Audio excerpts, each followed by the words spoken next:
stage Pays du Sud, c'est un stage qu'on propose depuis plusieurs années maintenant à nos étudiants de 4e année.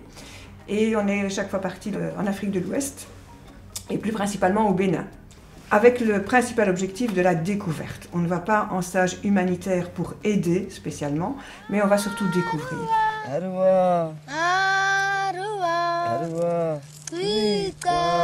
Dès la descente de l'avion, c'est la découverte, c'est presque le choc, ne fût-ce que par la température et l'humidité. La découverte, c'est aussi la découverte de la population, qui est très accueillante. On va surtout découvrir aussi le stage à l'hôpital, naturellement, et toute l'organisation de soins locale, qui n'est pas du tout la même que chez nous. Le maître mot, c'est l'adaptation, parce que le matériel n'est pas le même. On arrive avec rien, et on fait avec ce qu'on a, avec ce qu'on voit, avec nos mains, et surtout avec les gens qu'on va rencontrer.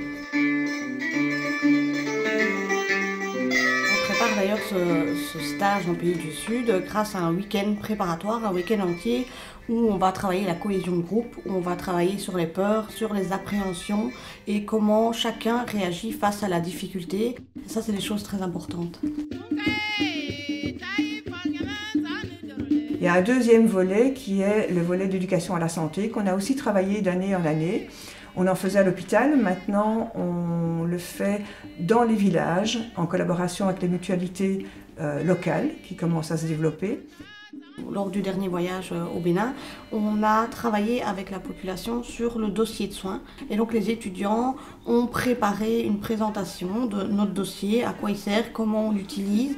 Et on a surtout essayé de travailler donc, avec l'infirmier-chef sur place, le major comme ils disent, pour que notre dossier puisse être transposable. Donc c'est pas amener notre dossier évidemment pour qu'il soit utilisé tel quel. Et là du coup on avait vraiment cet échange très respectueux et vraiment une collaboration entre tous.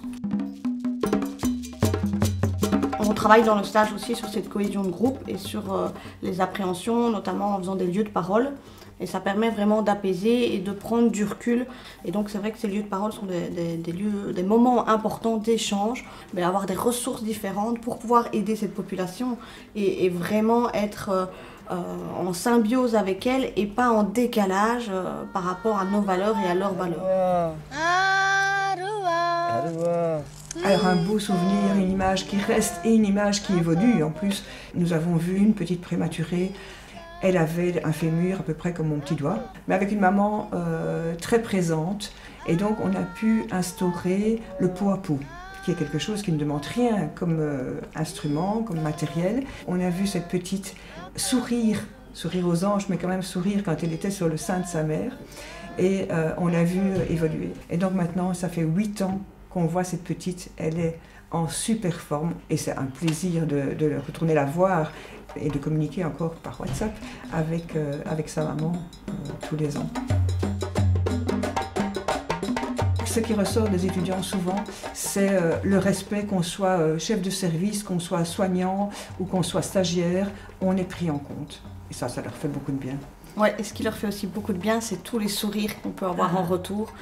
Et ça, c'est clair qu'au niveau chaleur humaine, il n'y a pas que la chaleur locale, il y a vraiment la chaleur humaine. Et ça, quel point positif extraordinaire. Ouais. On arrive avec des jeunes, parfois encore adolescents, et on revient avec des adultes, avec une réflexion, avec un temps pour se poser et réfléchir à ce qu'ils ont vu. Finalement, c'est un stage qui se prépare 1 an à l'avance. C'est un stage qui va se vivre quelque part presque 1 an. Pendant 1 an, le groupe se crée et la finalisation, c'est évidemment ce magnifique voyage de 4 semaines.